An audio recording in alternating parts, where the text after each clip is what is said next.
Hey everybody, welcome back to Guns and Gadgets, your best source for Second Amendment news. If you missed the live stream, the Attorney General for New York, Letitia James, has filed a lawsuit with many violations by the NRA, she's alleging, and it's pretty big news. She's moving to dissolve the NRA and hold Wayne and a couple others responsible to pay back money with penalties. What I'm going to do right here for those who have missed that, I'm going to put in the feed from the New York Attorney General's office. The video is long, but the actual meat of it is about 14 minutes, give or take a couple. I'm going to put that right here so everybody will be in the know. Let me know what you think in the comments. I'm going to sign off, and I'm going to have the video play from here on out. Hope you all have a great one. Director of Operations, Joshua Powell. And 4, Corporate Secretary and General Counsel, John Fraser. These individuals in the NRA are charged with failing to manage the NRA's funds and failing to follow numerous state and federal laws, which contributed to the loss of more than $64 million in just 3 years. Since its founding in 1871, the NRA has been a registered not-for-profit charitable corporation in the state of New York. And these organizations are required by law to register and file annual financial reports with the Office of the New York State Attorney General, and the assets of such an organization are legally required to be used in a way that serves the interest of NRA membership and that advance the organization's charitable mission. However, as today's complaints lays out, we found that the NRA instead fostered a culture of noncompliance and disregard for internal controls that led to the waste and loss of millions in assets and contributed to the NRA's current deteriorated financial state. Not only were the NRA's internal policies repeatedly not followed, but they were blatantly ignored by senior leaders. The NRA's board's audit committee was negligent in its duty to ensure appropriate, competent, and judicious stewardship of assets by NRA leadership. Specifically, the audit committee failed to assure standard fiscal controls. They failed to respond adequately to whistleblowers, affirmatively took steps to conceal the nature and scope of whistleblower concerns from external auditors, and they failed to review potential conflicts of interest for employees. In our lawsuit, we outlined dozens of examples of these failures, many of which were led and perpetuated by the 4 individual defendants named in this lawsuit, who failed to fulfill their fiduciary duty to the NRA.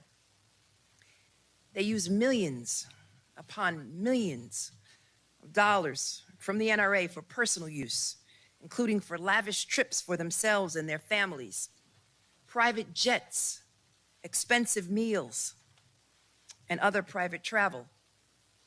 Wayne LaPierre, Woody Phillips, Joshua Powell, and John Fraser instituted a culture of self-dealing, mismanagement, and negligent oversight at the NRA that was illegal, oppressive, and fraudulent.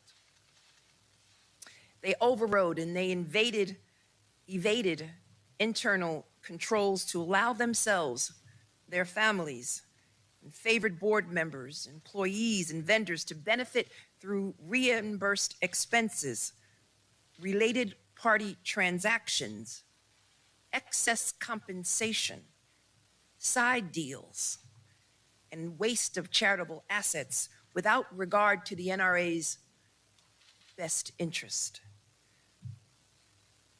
The central figure behind this scheme was none other than Mr. Wayne LaPierre, the national face of the NRA, who was entrusted with running its day-to-day operations. Mr. LaPierre exploited the organization for his and his family's financial benefit and the benefit of a close circle of NRA staff, board members, and vendors. Specifically, Mr. LaPierre spent hundreds of thousands of dollars of the NRA's charitable assets for personal private plane trips for himself and his family, including extended family when he was not present. He visited the Bahamas by private air charter at least 8 times in an approximate 3-year period with his family at a cost of more than $500,000 to the NRA. He traveled on multiple luxury hunting safaris in Africa at the expense of an NRA vendor.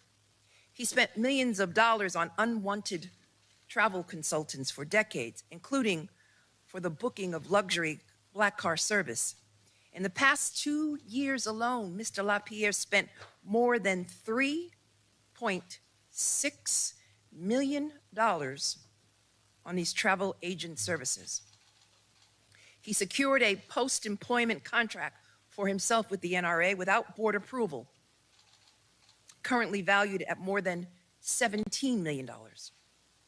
He allotted several million dollars annually in NRA funds for private security costs for himself and his family without sufficient oversight on their use. He received more than $1.2 million in reimbursement in just a 4-year period for expenditures that included gifts for favored friends and vendors, travel expenses for himself and his family, and membership fees at golf clubs, hotels, and other member clubs.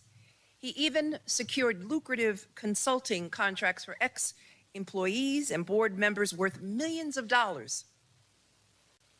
Yet often it resulted in little, if any, actual work.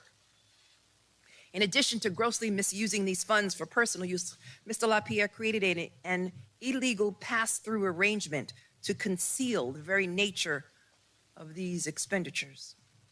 For decades, Mr. LaPierre and the founder of Ackerman McQueen, the NRA's longtime advertising firm, had a practice whereby Ackerman McQueen would pay for these non-contractual, out-of-pocket expenses for Mr. LaPierre and other NRA executives and pass those expenses through to the NRA.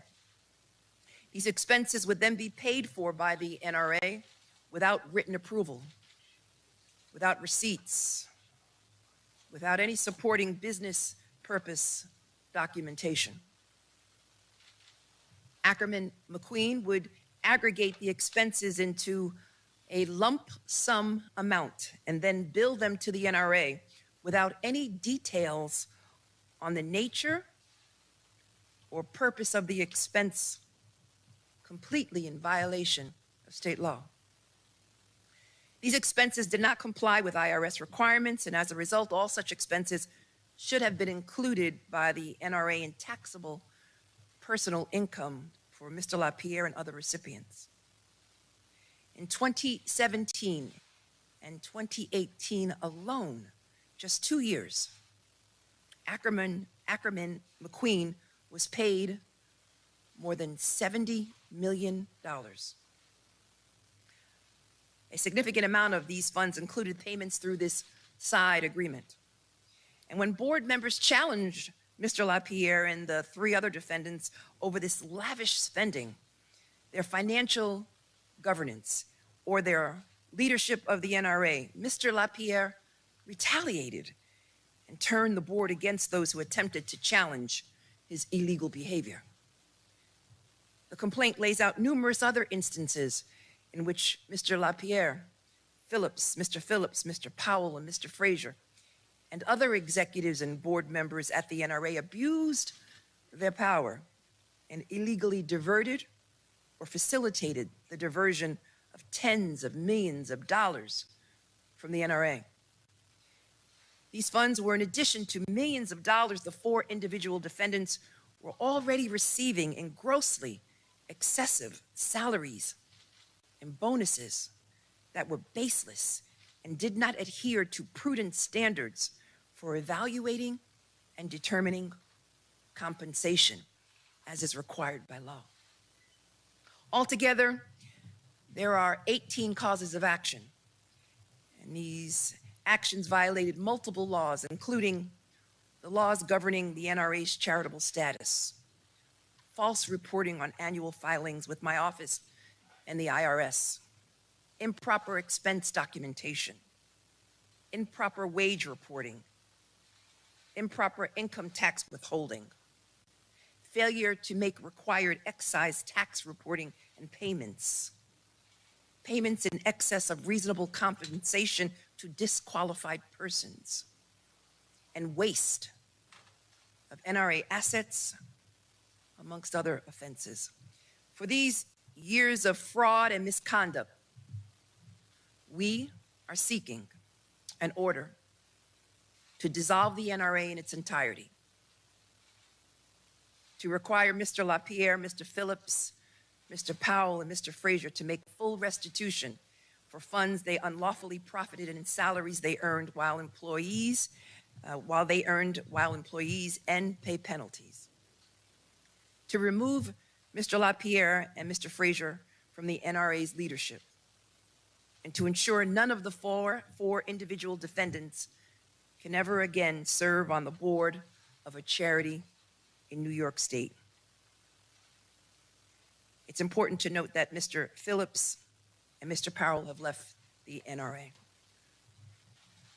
It's clear that the NRA has been failing to carry out its stated mission for many, many years, and instead has operated as a breeding ground for greed, abuse, and brazen illegality. In this state, we have a set of laws that every individual and entity must be held accountable to, regardless of who you are, regardless of your power, size, influence, wealth, or station in life. One set of laws. And today, we send a strong and loud message that no one is above the law, not even the NRA, one of the most powerful organizations in this country. Again, I'd like to thank the Chief of the Charities Bureau, Jim Sheehan, and the Co-Chief of the Enforcement Section, Emily Stern. And they led with a dedicated and experienced and professional team of attorneys who I am very proud to be associated with.